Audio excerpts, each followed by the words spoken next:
Hello everyone, and welcome to the presentation of our paper in which we evaluated if virtual performance augmentation can serve as an incentive to motivate to perform an optional strenuous activity in a VR exergame. Exergames are digital games where the outcome of the game is predominantly determined by physical effort. Especially in recent years, older exergame systems like the Kinect have been replaced by VR technology. VR exergames can significantly increase the player's intrinsic motivation compared to non-VR exergames, which is a central construct in the context of exergaming, since being intrinsically motivated can result in engaging in and enjoying a specific activity.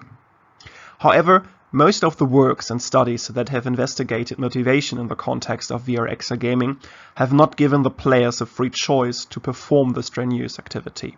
Playing and progressing in the game was inseparably connected to the strenuous movement's execution. Typical exergames look like this. A certain activity, such as the illustrated push-ups here, must be performed in order to progress in the game, like to defeat the final boss as in this example. However, what if we could break this paradigm and make the execution of the exertion optional and provide it with a proper incentive? For example, you could defeat the final boss by simply interacting with a controller, but at the same time earn extra points by doing optional push-ups. On the one hand, the player's autonomy and thus a potential influence for their intrinsic motivation could be increased. Also, the optionality of executing an exerting activity allows drawing a much more accurate conclusion about the player's actual motivation and the true motivating nature of the mechanic that can be implemented to reward the player when they perform an exerting activity.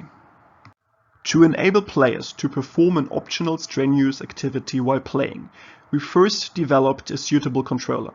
The controller is based on a hand gripper where the force required to press it together completely can be adjusted between 20 and 40 kilograms.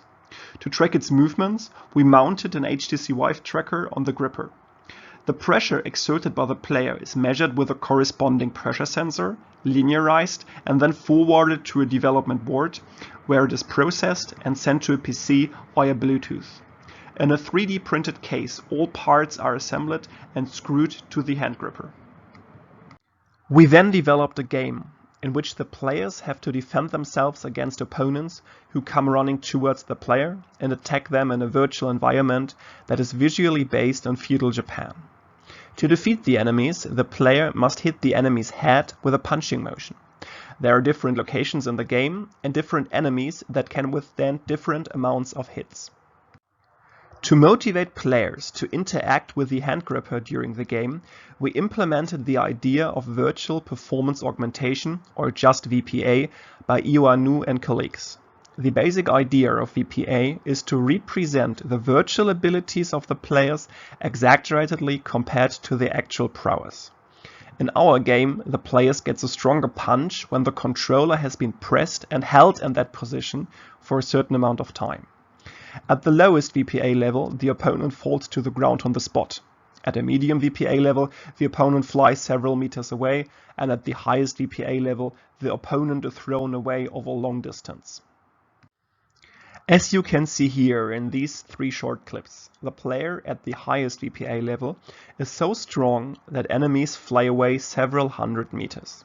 In addition, as the VPA level increases, there are visual effects that are displayed around the player's virtual fist to show the VPA level regardless of the punches. In the game itself, enemies continuously run up to the players and attack them so that the players have to perform punching movements continuously. The enemies attack the players only from the front, so no rotations of the players are necessary. We then conducted a study with 47 participants in 3 conditions in a between-subject design. In the first conditions, players were rewarded with a virtual performance augmentation mechanic for pressing the controller. In the second condition, we included a scoring mechanic where players could earn additional points in the game when the controller was pressed. In the third condition, which acts as a control condition, there was no rewarding mechanic. Calculating a bootstrapped robust ANOVA revealed that the virtual performance augmentation mechanic was able to significantly increase the time the controller was pressed compared to both other conditions. Our results suggest that VPA is suitable as an incentive to motivate players to engage in an optional strenuous activity. Also, voluntary exertion could be a new approach for future developments. And the conclusion of these 2 points can be particularly useful for exergames that aim at high levels of exertion to counteract the problem that exergames often fail to increase the level of energy expenditure and may not contribute to the recommended daily amount of exercise. And if this presentation made you interested in many more hypotheses, results, details on the game or discussion points, you can discover a lot in the paper. I hope we could make you curious about our paper by this short teaser. Thank you for your attention, and we are now looking forward to your questions.